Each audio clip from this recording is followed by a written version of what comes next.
Jeremias capítulo 29, eu quero falar com você aquilo que nós já comentamos e conversamos um pouquinho hoje pela manhã sobre Deus pensa o melhor para você. Jeremias capítulo 29, versículo 1. O ano de 2016 faz parte do nosso passado. 2016 já foi embora, nós estamos agora vivendo um novo ano, 2017. Eu não sei como foi, por exemplo, o seu ano de 2016, o que é que você teve, quais foram os seus pensamentos a respeito de Deus. Eu não sei como que terminou o seu ano e a sua mente a respeito de Deus. Também não tenho conhecimento de como começou o ano e quais são os seus pensamentos a respeito de Deus. O que você pensa a respeito de Deus? A grande questão que eu quero mostrar nesse texto, quais são ou qual é o pensamento de Deus a seu respeito. O que é que Deus pensa para você? O que é que Deus está pensando para você? E aqui em Jeremias, no capítulo 29, no versículo 11, desculpa, eu falei 14, versículo 11, tá? Jeremias 29, 11. A palavra do Senhor diz assim: porque eu bem sei os pensamentos que penso de vós, diz o Senhor, pensamento de paz e não de mal, para vos dar um fim que esperai. Nesse pequeno versículo aqui, nós entendemos um pouquinho quando Deus diz: eu sei o que é que eu estou pensando a seu respeito, e o que eu penso a seu respeito é coisas boas. Eu penso a seu respeito bênção, coisas maravilhosas. Esse versículo que nós lemos, do capítulo 29 do livro de Jeremias, ele está inserido numa carta em que Jeremias está em Jerusalém. Ele recebe do Senhor uma palavra e ele então escreve uma carta para as pessoas que estão na Babilônia. Porque Nabucodonosor, um rei da época, pela permissão de Deus e pela desobediência do povo, foi até Jerusalém e destruiu Jerusalém, destruiu os seus muros, destruiu o templo, destruiu as casas, destruiu família, e diz que de Jerusalém ele pegou muitas pessoas e levou para a Babilônia para serem escravas, para serem cativas. E esse pessoal que está na Babilônia, o Senhor então, através do profeta Jeremias, dá algumas instruções para que esse povo que está agora no exílio, no cativeiro, entenda alguns princípios. A primeira coisa que está aqui, que nós precisamos entender na nossa vida, e esse pessoal tinha que entender, está aqui no versículo 4. Assim diz o Senhor dos Exércitos, o Deus de Israel, e todos que foram transportados, que eu fiz transportar de Jerusalém para a Babilônia. A primeira coisa que esse povo precisava entender é que eles estavam no exílio porque Deus permitiu. Eles foram escravos, e Nabucodonosor invadiu Jerusalém, destruiu o que tinha que destruir, e levou-os como escravo, como cativo, porque Deus diz: isso aconteceu porque eu permiti, é a minha permissão. E o Senhor ainda vai dizer mais, lá no versículo 10, quando ele vai dizer assim, certamente que passado 70 anos na Babilônia, o Senhor diz: eu permiti, e ainda o Senhor dá um prazo, vai ser 70 anos, não vai ser nem uma semana, nem um dia menos, e nem um dia mais, eu permiti, e o cativeiro de vocês vai ser de 70 anos. Uma outra coisa que o Senhor queria que eles entendessem, e que Jeremias escreve aqui no capítulo 29, é que existia alguns homens que se diziam profeta de Deus, mas que Deus diz: eu não tenho parte com eles. Porque eles, versículo 9, porque eles vos profetizam falsamente em meu nome. Não os enviei, diz o Senhor. O Senhor diz, vocês precisam entender o cativeiro. Vocês precisam entender que eu permiti que vocês estivessem onde estão, na época que estão, na circunstância que estão. E não adianta ficar crendo em outros profetas que estão dizendo o contrário. Que estão dizendo para vocês sobre livramento e que o tempo não é esse, ou qualquer outra coisa que seja agradável ao ouvido de vocês ouvirem, mas que não vem de mim. Então vocês precisam entender, estão aí porque eu estou permitindo. E o processo é de 70 anos. E qualquer outro profeta que diga ao contrário, não é meu. E esses profetas que estão aí profetizando para vocês na Babilônia, Deus está dizendo, eu não tenho parte com eles. E uma outra coisa que Deus quer que eles aprendam, isso daqui, é exatamente o que eu quero compartilhar com você. Quando Deus diz, porque eu bem sei o pensamento que tenho de vós, pensamento de paz e não de mal. Deus queria dizer para eles, vocês estão na Babilônia, foram escravos, eu permiti, mas eu estou no controle. Eu não abandonei vocês. É como se Deus estivesse dizendo assim, eu sou Deus, que às vezes eu não livro da cova dos leões, mas eu sou um Deus que jamais permito que um servo meu entre na cova dos leões e seja comido, detonado, arrebentado pelos leões. Agora, quando a gente olha esse texto, vamos trazer para a nossa vida. Porque talvez você e eu estejamos passando por lutas e por dificuldades. E às vezes nós precisamos entender que as lutas e as dificuldades que vêm na vida da gente, elas são permissões de Deus. Porque Deus tem poder para evitar as coisas da nossa vida. Deus tem poder para impedir que algumas coisas possam acontecer. Mas se elas acontecem, Deus está dizendo, é porque eu permiti. Então, se eu permitir que você fosse levado e jogado na cova dos leões, eu quero que você entenda que você não está sozinho na cova dos leões. Eu também estou com você, porque o meu pensamento a teu respeito é de coisas boas, é de bênção, é de prosperidade e não o contrário. Por que isso? Porque há uma preocupação aqui com as pessoas que estão no exílio, com o seu comportamento. O Senhor está trabalhando o comportamento deles no exílio. Porque nós precisamos entender de que problemas e dificuldades são inevitáveis na vida da gente. Às vezes é inevitável que venha uma morte na família. Às vezes é inevitável que a gente seja cometido a uma enfermidade. Às vezes é inevitável que a gente perca o nosso emprego. Às vezes é inevitável que alguém desgovernado bata no nosso veículo. Algumas circunstâncias da vida estão fora do nosso controle. Nós não temos como evitar. É por isso que a nossa vida é sobre a permissão de Deus. Tem tantas coisas que não acontecem na nossa vida porque Deus não permite. Mas as coisas que acontecem é porque Deus permite sobre a minha e a sua vida.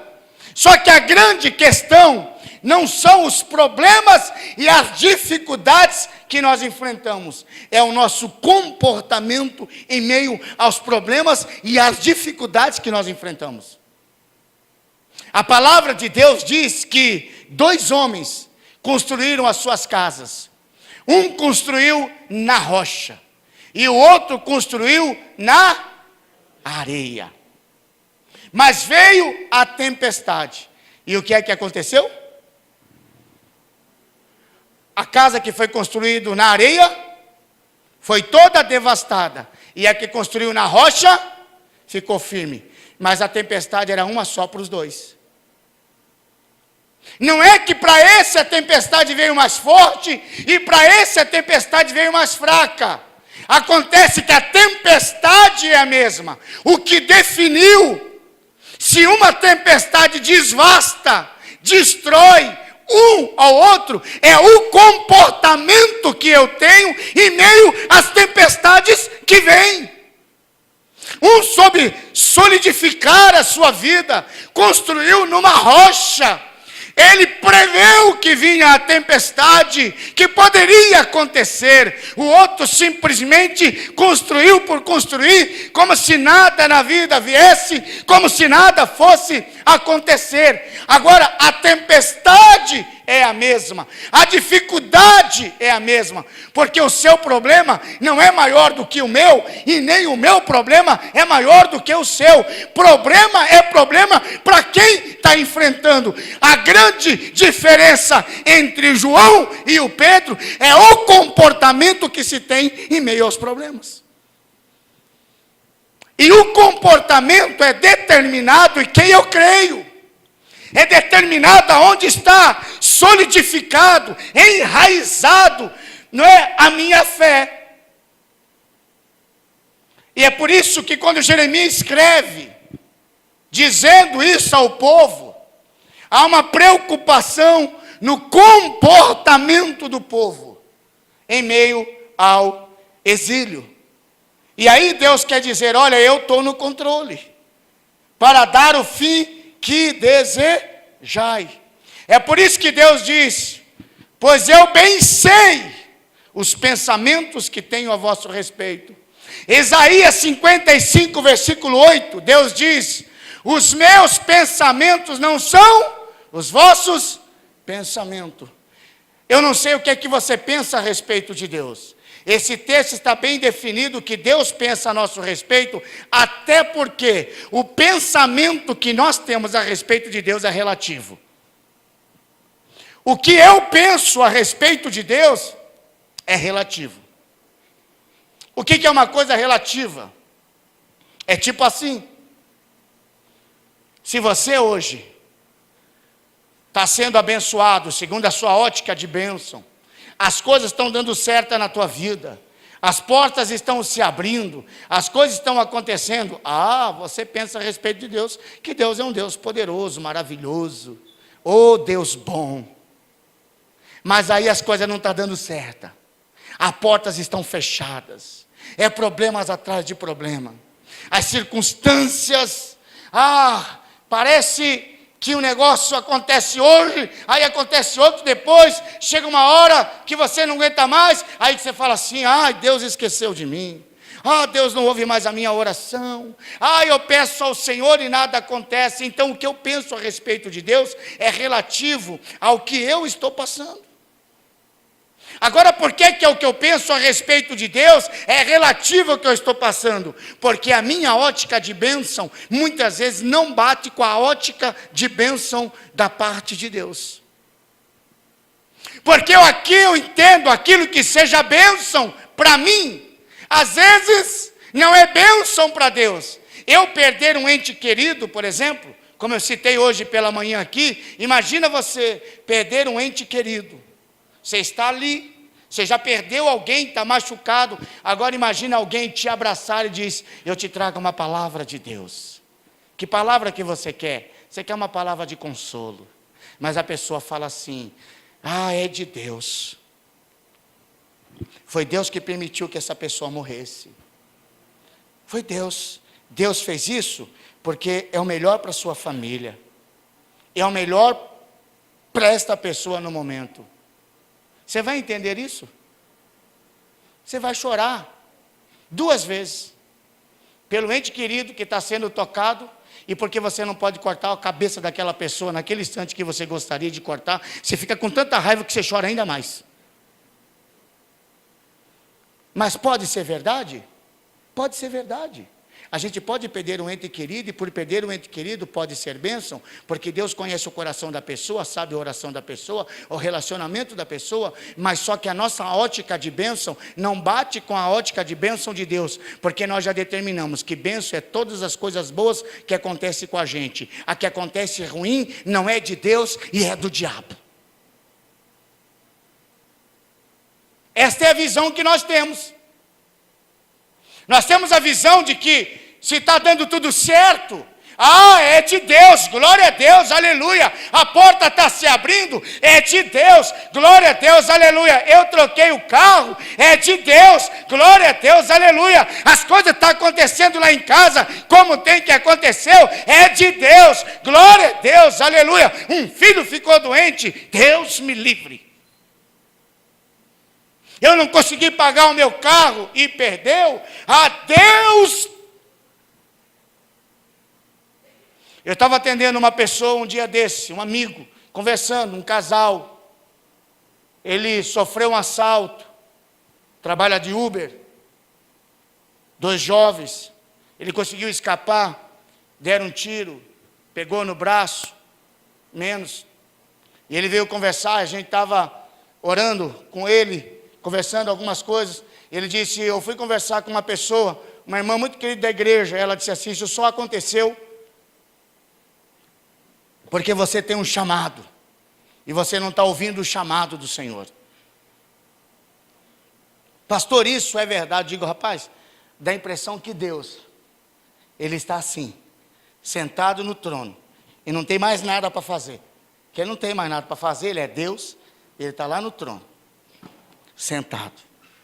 Em volta, anjos, serafins, e Ele está com o tempo ocioso, aí Ele fica dizendo assim, eu preciso fazer alguma maldade. Estou com o meu tempo muito ocioso. Vou olhar fulano. Fulano. Anjo, como é fulano? Deus, ele não quer ser pastor, não. Diz que ser pastor nessa época é ruim. É mesmo. E a gente quer que ele seja pastor? A gente quer. Então manda uns raios lá para bater o carro dele. Dá a impressão que Deus pega uma cadeirinha e fica aqui olhando quem vai dar dízimo e oferta. Não é? Aí vai olhar. De manhã eu profetizei na taça. Vou profetizar na Edivânia agora. A Edivânia está ganhando quanto? Ela abriu o brechózinho dela lá, a loja dela está tirando os 10 pau por mês. Aleluia! Está vendendo bem. E aí o anjo fica olhando. Mas Deus, ela está ganhando 10 mil por mês, que nós estamos ajudando ela, que está vendendo demais. O brechó dela fica ali na Roxinol, perto da casa do pastor. Está ali, né? Qual o número? 345. Bem ali, perto do pastor, fica aberto na Roxinol.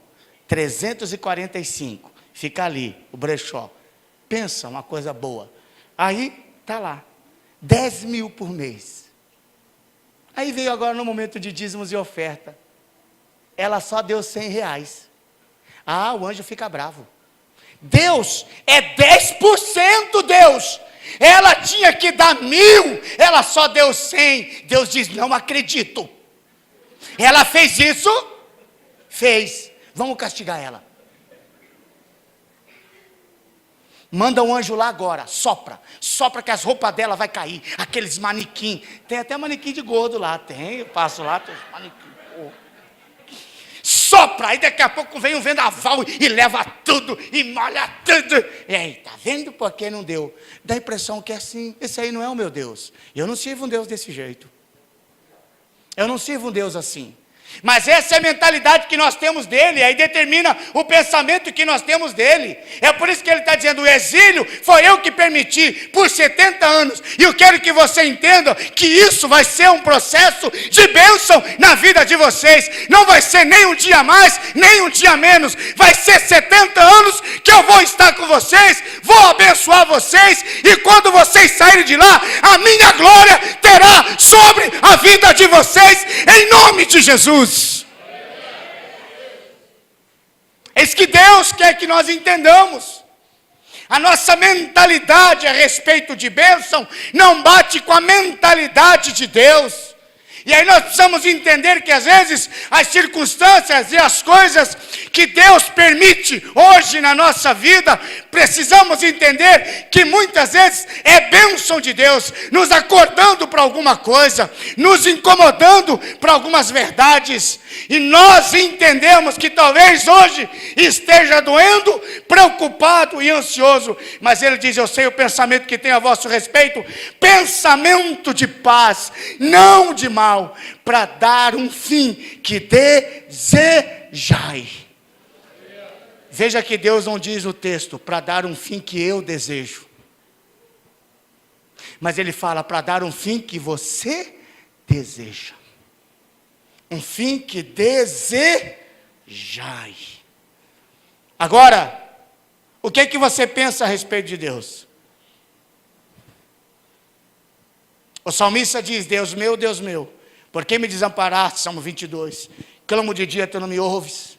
Clamo de noite, tu não me ouves. Eu viro na cama para lá e para cá, e tenho clamado, tenho gemido na tua presença, e tu parece que não me ouves, está distante de mim. Mas Ele para por um instante e diz: contudo tu és santo, entronizado aos louvores de Israel. Sabe o que o salmista me ensina? Não importa o que eu penso a respeito de Deus, coisas boas ou coisas ruins, o meu pensamento a respeito de Deus jamais vai mudar quem é Deus. Ele continua sendo quem Ele é, de eternidade a eternidade, de geração a geração. Só que não é fácil nós entendermos isso em meio aos problemas e às circunstâncias da nossa vida, porque precisa corrigir algumas coisas em nós. E um dos objetivos de Jeremias era corrigir aqui algumas coisas. E uma das coisas que precisa corrigir em nós, eu chamo de problema da sintonia. O que é sintonia? O dicionário define sintonia como concordância, equilíbrio e reciprocidade entre duas partes. Concordância. Os meus pensamentos não são os vossos pensamentos, os meus caminhos não são os vossos caminhos, diz o Senhor dos Exércitos. Eu sei o pensamento que tenho a vosso respeito, pensamento de paz, pensamento bom. O povo está dizendo, está achando que Deus está arrebentando eles. Eles estão lá por causa do pecado deles, e Deus está permitindo exatamente para curar eles e para ser bênção. Há um erro de sintonia. Sintonia quer dizer concordância, equilíbrio, reciprocidade entre duas partes. Vamos pegar aqui o exemplo da eletrônica, que é o exemplo que o dicionário nos dá. Na eletrônica, a definição de sintonia consiste na circunstância de igualdade, de frequência, entre dois sistemas que emanam a mesma oscilação elétricas. É como se você ligasse o rádio, não é? Fica assim, você está procurando lá. Isso não procura mais, isso aí é antigamente, tá? Você, de vez em quando, você liga no celular, faz um barulhinho. Por quê? Porque ele está procurando a sintonia. Esse aparelho aqui que você está ligando, ele tem que procurar a sintonia aonde tem uma central. E essa central, e aí entra em sintonia e começa a funcionar. O grande problema é que a nossa sintonia perdeu. Dá a impressão que Deus está aqui, nós estamos aqui. E existe aqui algo que chama-se Espírito Santo de Deus, mas nós não ouvimos o Espírito Santo de Deus, nós não temos intimidade com o Espírito Santo de Deus, nós não conversamos com o Espírito Santo de Deus, nós não entendemos o que o Espírito Santo de Deus, sabe, nos orienta, nos ensina, nos dirige. É por isso que ele está dizendo, o profeta Jeremias escreve, fala com o povo. Eles estão querendo ouvir profetas que falam aquilo que eles querem ouvir, aquilo que lhe agrada. Eles precisam entender o que eu estou dizendo, eles precisam entender o que eu estou fazendo, eles precisam entender qual é o meu sonho, qual é o meu projeto para eles. E nós não temos hoje essa sintonia com Deus. As nossas vontades, os nossos desejos, os nossos sonhos, os nossos caminhos, os nossos projetos são sempre nossos, sempre nosso, sempre nosso. Mas a gente não para ouvir os sonhos, os projetos de Deus, os pensamentos de Deus. para as nossas vidas. O que é que Deus pensa para mim? O que é que Deus determinou para mim? Nós não temos mais essa sintonia. E porque nós não temos mais essa sintonia, nós invertemos. Não é um Deus que nos comanda, mas é um nós que comanda Deus. Não é um Deus que diz as coisas que eu tenho que fazer, mas é um eu que diz para Deus como é que Ele tem que fazer. Nós não estamos ouvindo o que Deus tem de melhor para nós, porque o Deus que hoje age na minha vida, isso nós não conseguimos entender. Quando você age na tua vida e governa a tua vida, você apenas consegue enxergar e viver o teu presente. E lembra algumas coisas do teu passado, mas você não consegue olhar o teu futuro. Mas o Deus que age na tua vida hoje diz que um dia é 1000 anos e 1000 anos como um dia. Ele está olhando, sabe, de frente para trás, e quando Ele faz algo com você hoje, quando Ele fecha uma porta hoje, quando Ele, impede que algumas coisas aconteçam, porque Ele está olhando lá na frente, Ele diz, isso não é bom, você precisa esperar, isso não é bom, não é o momento de receber, não é o momento de fazer. Mas quando nós oramos a Deus, nós não oramos a Deus para ouvir a voz de um Deus, para determinar para Deus e dizer, Deus, eu estou desempregado. Ô Pai, eu preciso que o Senhor abra uma porta. Abra, Senhor. O Senhor tem poder para isso. Abra uma porta. Eu quero ganhar não menos que 10 mil reais, livre nesse emprego, para o Senhor me dar. Oh Pai, pode ser até uma outra igreja, Senhor, fica à vontade, Senhor Deus, estou aqui, fala que o teu servo ouve.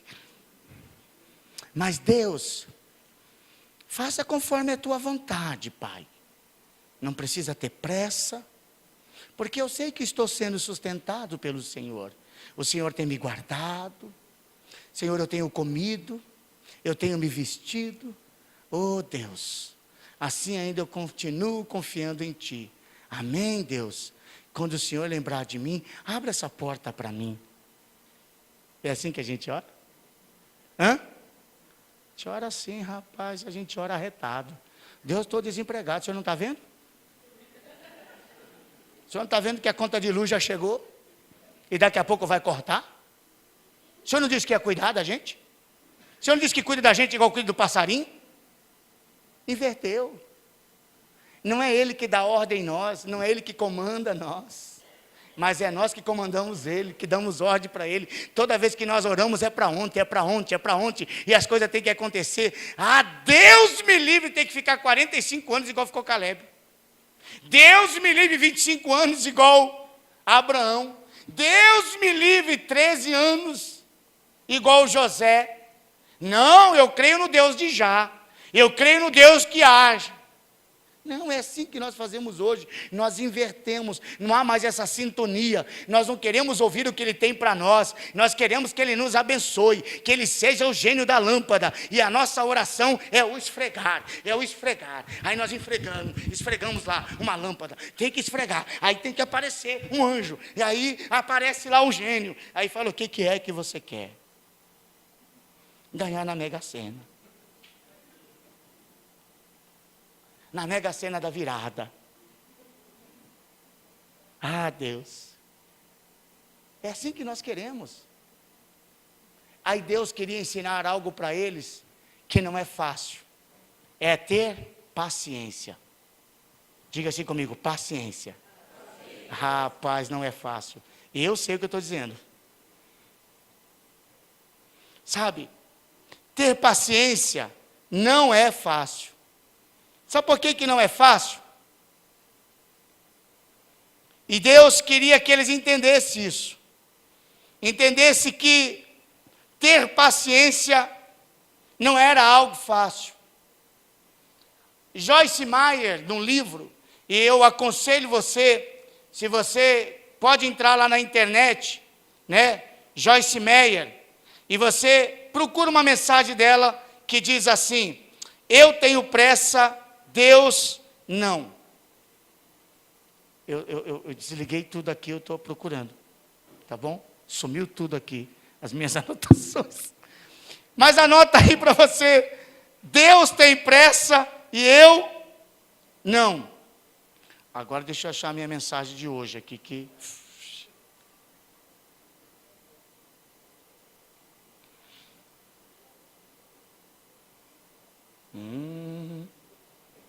Que ele cresça, que eu te...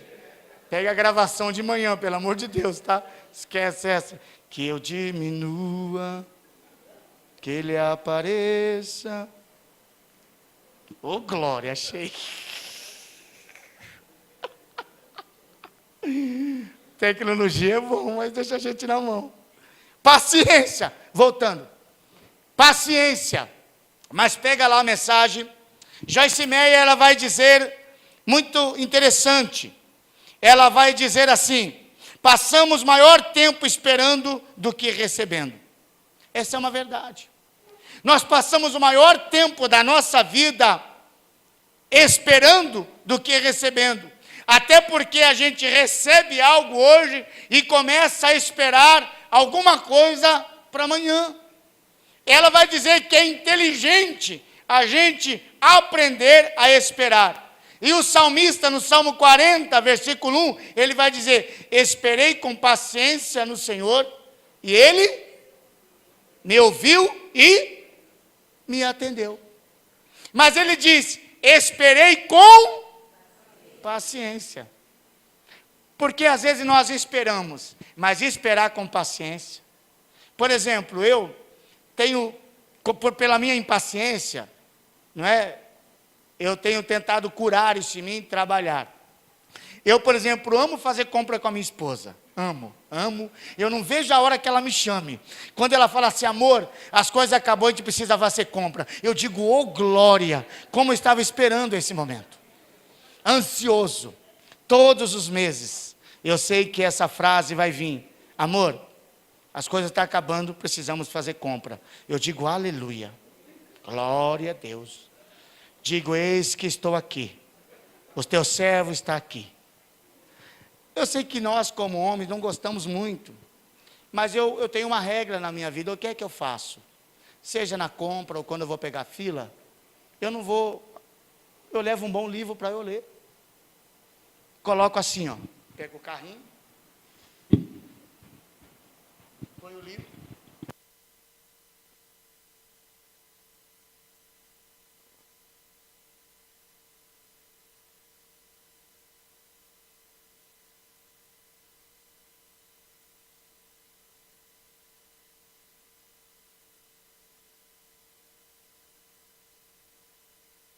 Está feliz, eu estou ali com ela. Estou empurrando o carrinho.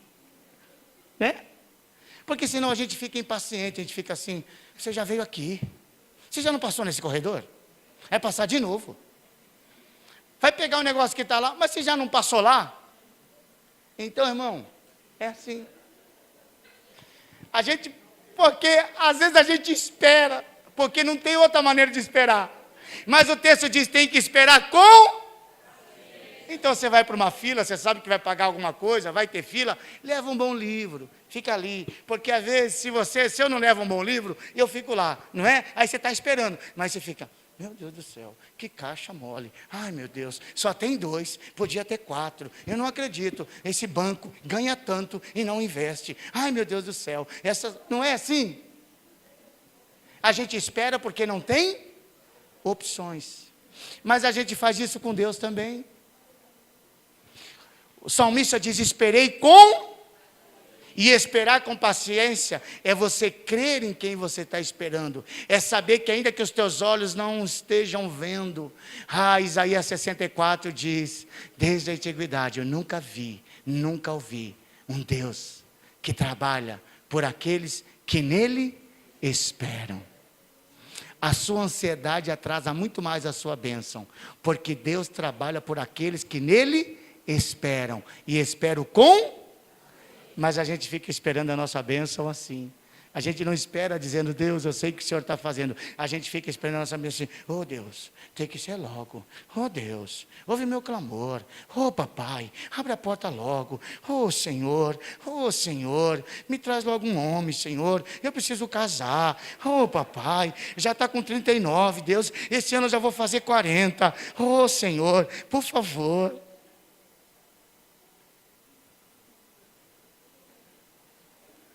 Deus diz, te aquieta. Né? Não é assim? Quem quer casar, está dizendo, eu quero casar. E o outro que quer casar diz, Senhor, eu já não aguento mais. Oh, papai amado, por que fui casar? Oh, Senhor.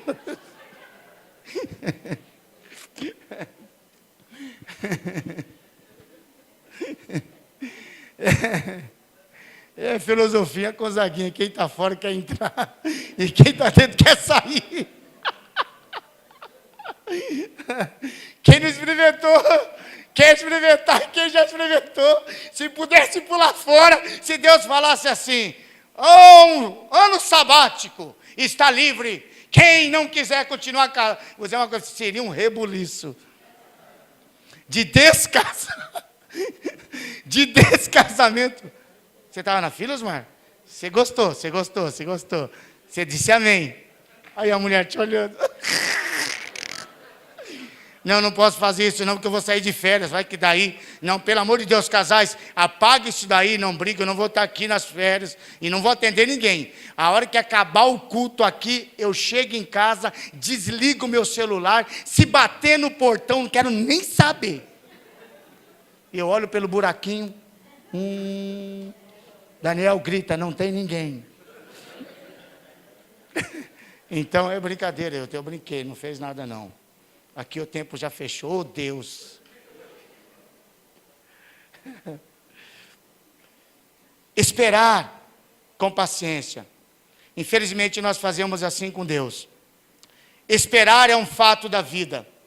Eu queria encerrar com uma frase da Joyce que ela diz: paciência não é uma habilidade de esperar, mas como você age quando está esperando. Paciência só cresce na prova. Eu achei forte essa frase e verdadeira. É isso que Deus quer mostrar para o povo no exílio de 70 anos. Que paciência não é esperar, mas são as minhas atitudes e os meus comportamentos que eu tenho quando estou esperando. E a paciência só cresce na prova. Até porque não ter paciência é a gente querer que a pessoa faça o que a gente quer, na hora que a gente quer. Não é assim? Não acontece? Quando a mulher diz para você assim, amor, faz um varal para mim. Ela está dizendo o que para você? Ela não aceita que você fale assim, ainda que você seja delicado e fale, amor, tudo bem, eu vou fazer. O que ela está esperando? Que na hora que ela falou, amor, faça um varal para mim, e você disse, amor, eu vou fazer, ela está esperando que você está indo buscar a ferramenta, ou cobrando que tem que comprar, para ir fazer. Porque ela falou isso para você e vai fazer outra coisa. Só que daqui a pouco ela vai olhar. E se você estiver no sofá, sentado, assistindo, ela vai dizer assim, não acredito. Você ainda não fez? Aí você, muito cara de pau, vai dizer, amor, você falou para fazer, eu vou fazer. Estamos em janeiro ainda, filho, até dezembro tem tempo. Eu prometo que esse ano eu vou fazer. Prometo a você, filha. Eu te prometo. Meu irmão, se você tem uma esposa arretada igual a minha, e eu venho para a igreja, quando eu voltar, tem um varal.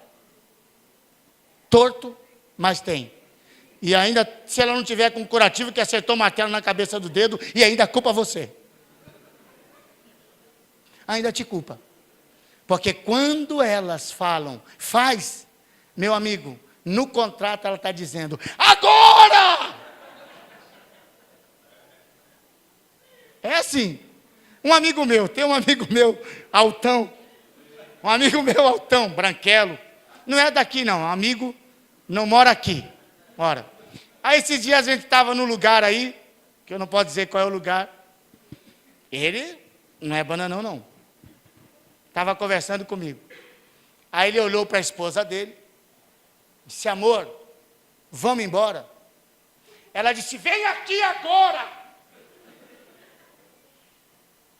Rapaz, o cara na hora, ele não pensou duas vezes. Júpiter. Rapaz, parecia o The Flash. Eu já vi homem com medo, mas olha, aquele dia... Não, na hora, cara, ele estava aqui comigo. Era uma distância como daqui a ali. A hora que ela falou: amor, vem aqui. Fupt. Eu disse: o rapaz é The Flash. É assim, filho. Eu não vou dizer quem é. Ele é altão, brancão, né? Trabalha com cogumelo. Só para vocês não saberem quem é. Vocês não vão adivinhar nunca. Vocês não vão adivinhar nunca quem é. Porque eu falo as coisas que acontecem, mas eu não posso revelar quem é. Né? A Bíblia chama de justo. A Bíblia diz: os justos...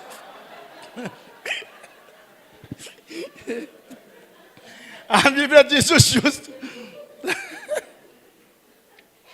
Mas quando elas querem as coisas, é assim, filho. Se ela chama a gente, não é para você falar assim: amor, espera. Que espera?